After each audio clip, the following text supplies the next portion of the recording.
We're going to take a look at 5 modern subcompact or pocket size 9mm pistols. We have a Glock 26, we have a Kimber Solo, single stack all metal frame, we have a Smith & Wesson M&P compact double stack polymer frame. We have the Ruger LC9, which is a single stack polymer frame, and then the KelTec PF-9, which is another polymer single stack 9mm. Since we have the magazines out, let's take a quick look at those. Of course, we have the Glock magazine. It's a 10-round polymer cased steel, very strong magazines, double stack. We have the Smith & Wesson with 12. It's a 12-rounder, witness holes and numbers on both sides, single stack.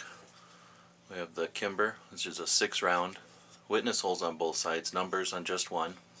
We've got the KelTec PF-9, which is a 7-round with witness holes and numbers on both sides, single stack. Finally, the Ruger, which is another 7-round with witness holes and numbers on both sides of it, single stack magazine. 3 of them are single stack, 2 of them are double stack. Slide releases are fairly easy to get to on all of them. Some are better than others.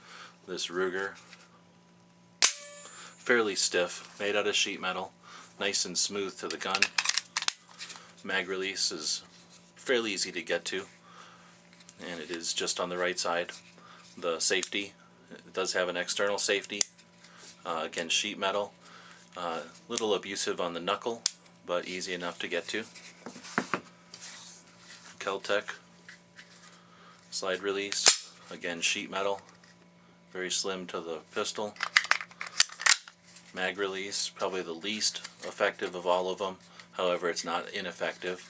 It's sort of a half circle shape, easy enough to get to with the thumb. It's plastic. The slide stop is sheet metal, no external safeties. The Kimber has a 1911 style slide stop, pretty simple to use, metal, ambidextrous 1911 style safety. Mag release is also ambidextrous. Now, we did have a little trouble in the first one that we used, but it was given back to the factory. This is it, and it's working now, no problems. Always ambidextrous, which is not real common for most pistols. Next we have the M&P, which has sheet metal slide stop. It's on both sides, which is pretty handy. Pretty slim and tight to the frame. Mag release, this one's been modified and stippled a little bit, but it's also pretty ergonomic, easy to get to. It can be put on the right side, but it's one or the other. No external safeties. There might be an option, I'm not sure if they make an option with an external safety on the subcompact. Maybe not. Last up we have the Glock. Another sheet metal slide stop, pretty simple to get to, very slim and compact to the gun. The mag release is easy enough to get to for a large hand, but again, on a single stack pistol this can be a little difficult for people with smaller hands. 2 of these pistols, the Smith & Wesson and the KelTec, have accessory rails underneath the dust cover, which allow a use of a light or potentially a laser. These are pretty much the only subcompacts you can get that are common that have the light rails. The other 3 do not have any accessory rails. Most of them have a floor plate for the magazine, which can add a little extra grip. Not all of these have them installed, of course.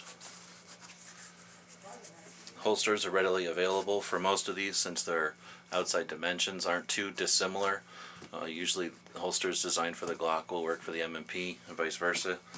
Most of the holsters that are available for the PF-9 are also going to accommodate the Ruger LC9, and the new Kimber will also work with most smaller holsters. Aftermarket sights are most available for the Glock and now for the M&P. Aftermarket sights aren't yet available for these other options. mostly because they're just not common enough or they're too new. Prices are always difficult to deal with because this video will age and prices will vary, but typically we're dealing with a $300 gun with the KelTec, about a $400 gun with the Ruger. We're just over $500 with the Glock and the M&P, and the Kimber is going to be closer to $700. So they definitely range in price as well as some of their other characteristics. As far as size,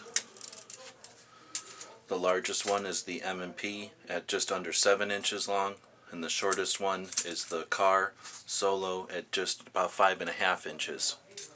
For example, the Ruger is 6, the PF-9 is 6, and the Glock is also 6.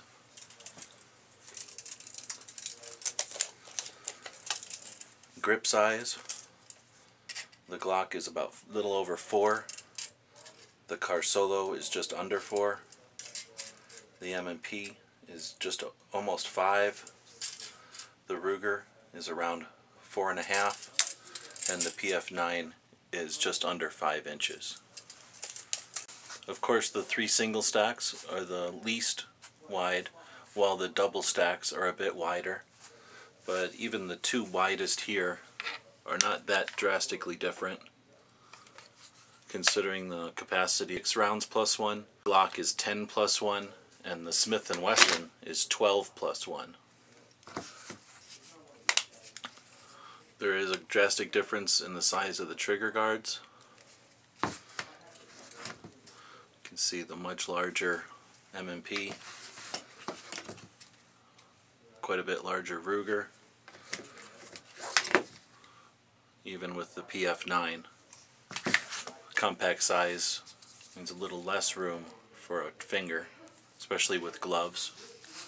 You can see the sight radiuses are quite a bit different in the sight pictures as well.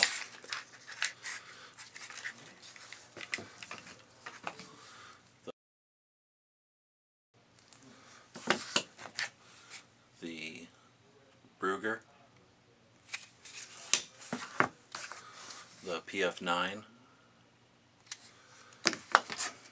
the M&P, which does have an aftermarket 10/8 sight on the rear, and then the standard Glock.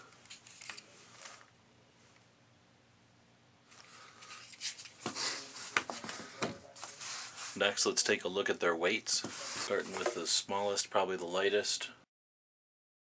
PF-9 is 14.8 ounces. The Ruger LC9 is 1 pound 1.2 ounces. The Kimber Solo is 1 pound 1.2 ounces. An empty Glock 26 weighs 1 pound 5.4 ounces, and the empty M&P 9 compact is 1 pound 8.4 ounces. So that's our quick comparison of these 5 pocket or subcompact 9mm pistols. Thanks for watching.